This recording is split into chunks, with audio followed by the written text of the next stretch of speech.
Hey guys, as you can see, I'm broadcasting to you from another dimension. This is a new dimension to me. I know some of you guys have been here before.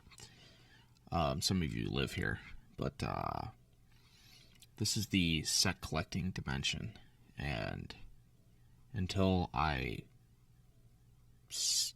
dip my toe into this dimension, it seemed very foreign to me. But now it feels natural. Like I kind of get it. The pleasure of slowly putting together a set is different from the ones when you're buying singles or break and wax. But there are some similarities that fire some of the same nerves in the brain, the same damaged nerves that all of us collectors have. The how do I put this politely? You know what I'm talking about, like the weird stuff where like we have this compulsion to buy things and like put things together. Like not everybody has that, and actually very few people have that. There's worse things to be addicted to. But anyway, I just thought I would kind of, this joke has run its course. I just kind of thought I would jump through and show you guys this. I'm putting together the 1968 set. I got some new ones in the mail, and I kind of, before I went through my process of onboarding these cards into my binder, because it is a process, I just figured I'd show maybe one of you guys out there is like, why do people build sets? And maybe after watching this video, you'll be like, that's really dumb. I don't ever want to do that. Or maybe you'll be like, that's kind of cool. So without being too long-winded about this, let's just go ahead and see what I got. It's really blurry. So my good friend Jason, aka Zombie Collector, he reached out to me and he said that his local card shop, place nearby him, had some 68 cards that he's seen. And that, before I completely get off topic, that's something that kind of unexpected about putting together this set. It's kind of like the community aspect of it. People helping out, saying that they have dupes, and people keeping an eye out on auctions and all kinds of things, sending me cards, and it's just so cool. Like, this isn't just my set. These cards that Jason sent me will forever remind me of him when I see them in there, and that's really cool. Looks like he sent me a bunch of White Sox cards, which is awesome. Nice. These are sweet. Thanks, Jason. You didn't have to do that, man. Yeah, he didn't ask for anything, for these. So his local card shop is four sharp corners, which I assume most of you guys are familiar with them, which is just kind of funny that he can physically go to four sharp corners. So very quickly, I will jump through and just kind of show you guys how am I going to do this. So this part will be kind of hard to film, but this is the first step in the onboarding process. So you're going to want to organize these by number, sort these. I had always heard people talking about sorting cards.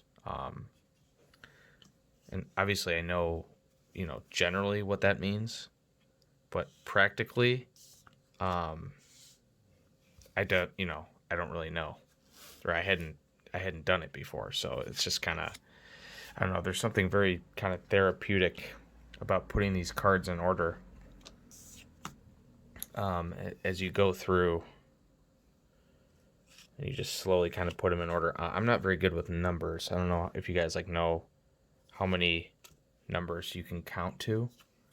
Mine is probably below average, so that can be kind of tough for me. So Jason got these cards for a good deal, and they're in pretty much the perfect shape for what I'm trying to do with this set, which is kind of like mid-grade EX.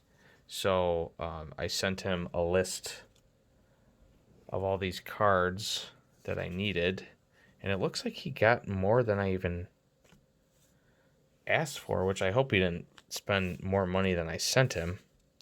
But again, Jason is the man, zombie collector. So these are kind of in order. Some dupes here, which is cool. So I'll get a pick between the two. And then I'll catch you guys for the next part of the process. Everybody, welcome to my Google Sheets portion of the classroom. Pretty douchey that I'm like putting my head here. It's too late. Whatever. So here, I just simply have a list of every card in the set, and then I keep track of the price that I pay. It's pretty self-explanatory. The price that I pay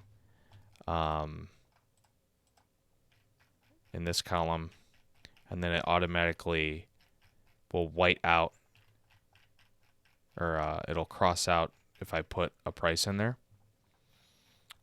and take away the number. This is simply just keeping track of the card number I need, and then I can consolidate. I'll show you guys after this. So I have my stack here, and again, just really quick, I just really want to gear this video towards people that like don't get set collecting. I don't need these. I wear these headphones too much. That don't get set collecting because I didn't. And this all might seem like kind of ridiculous to you guys, but it's really satisfying to slowly put this thing together. And each of these steps, like I enjoy this process. And this isn't something that I would think that I would enjoy. So if there's anybody out there that gets the idea that they want to put together a set for the first time, it will be worth it. So we'll see these cards again, so I'm not going to spend too much time showing them. But got Ed Stroud for $1. These are all $1. Yeah.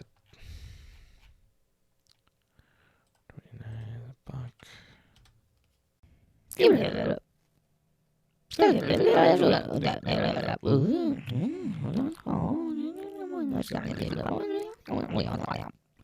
$1. And 508. So we can kind of take stock at where we are right now by doing this. So this automatically updates how many are done. So we're 43% of the way there. And then if I want to real quickly see where I'm at, I just highlight this. If anybody like wants, I don't know why you would, but if anybody like doesn't know how to do this stuff on Google Sheets, it's all free. But I'd be happy to like send this document to you. This isn't anything advanced or pretty or anything. So I will do. I'll go to data, and then we'll. How do I? Does anyone know how to do this? I don't know how to do this. All right, create a new filter, and then we'll do. Take out blanks because it's blank if I don't have it. So now what we have here is a consolidated list of every card I need. So it just takes out all the ones that I already have. So as you can see, I have a lot of these left to go, including, you know, the most expensive ones in the set pretty much. So I will catch you guys at the next part of the video. Okay, so we are at my favorite part of the process, the actual inputting into the binder. This is going to be difficult to do with one hand. That's what she said.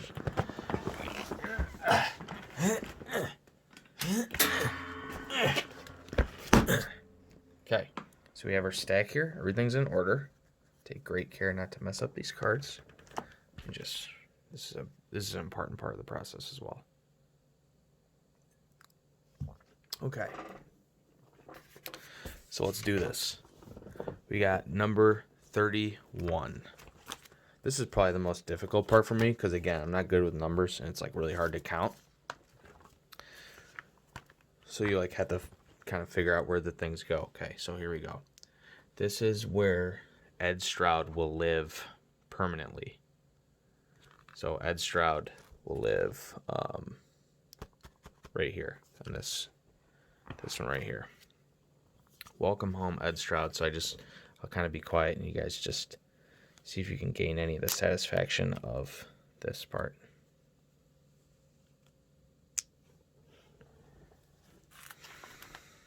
Ed Stroud's home. Right there. His neighbors Joe Gibbon, Ted Ulander, and Al Ferrara. Forevermore. All right, next we have Mickey Stanley, 129. So we'll skip ahead.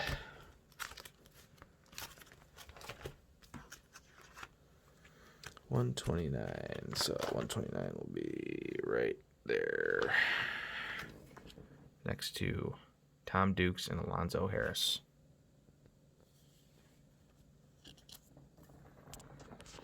All right. Up next we have Tony Oliva, 165. So it's real satisfying when, obviously you're like finishing off a page or anything, but just as you fill out the page, just the sense of each of these cards, when you put them in, it's just kind of a tiny little sense of accomplishment, because there's not an infinite number of these cards in this set. There's a lot, and it feels maybe infinite sometimes, but yeah. So let's see, this one's 216. There's not an infinite number that I need to complete the set, so each one of these is just a step closer to this binder being full. And I'll probably end on this one. I think you guys get the gist. This is kind of a different video for me, but I encourage you to look for a set that is within your budget, that draws your eye. I encourage you, if you can swing it, to go after a vintage set like this, because it's pretty neat to find all-time legends and get their cards. I don't have many of them. It's a Dick Allen right there. And that guy kind of looks like Freddie Freeman. I think there's probably a vintage set within everyone's budget, pretty much, as you get into the 70s and 80, 81, the traditional metric for when vintage cards ended. You can get those super cheap. So I hope somebody out there got any pleasure from this video whatsoever. I know I didn't, but I just want to thank Jason Zombie Collector again for being so nice to reach out to me, that he saw these cards in the shop, and then to get them for me, package them up, send them to me just out of the kindness of his heart. Thanks a lot, man, and I'll catch you guys for the next one. I just want to hop in here at the end real quick and show this card that that I just put into the binder. No explanation needed. Amazing.